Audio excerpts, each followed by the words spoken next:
สายนุ่งทางโอ้สาวอยู่สางเป็นยังยิ่งเลื่อนหินลืมไหลสู้กับผู้บ่าวที่เวียน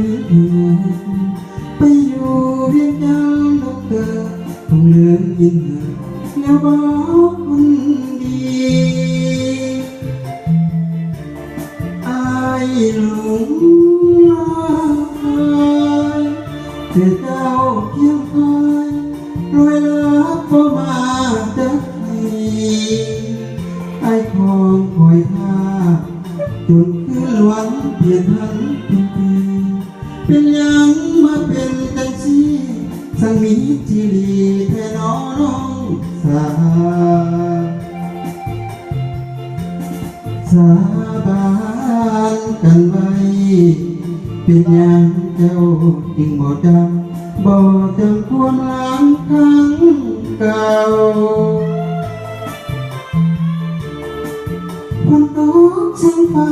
หอมตึงกะนึงถึงน้องบ่สา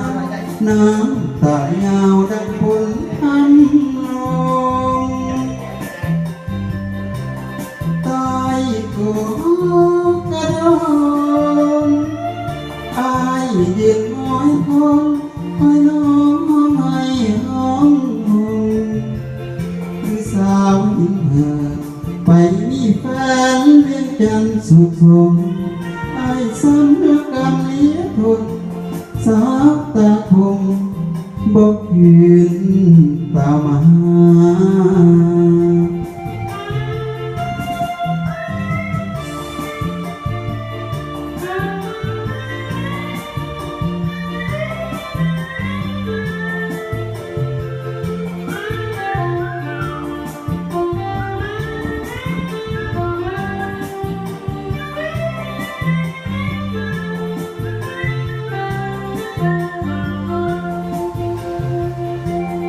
สา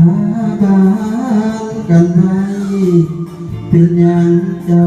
จึงบ่จำความหลังครั้งเก่าฝนตกซึ่งฟ้าหอมตึงข้านึงถึงน้องบ่เศร้าน้ำตาไหลยาวดังฝนทำลง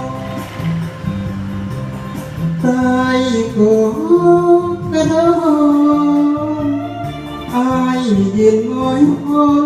คอยน้องห้องให้ห้องห้องหรือสาวหินเหือไปมีแฟนเวียนจันทร์สุดทนไอ้สำลักกำลี้คนแม่สาวตาคมบอกคืนตามมา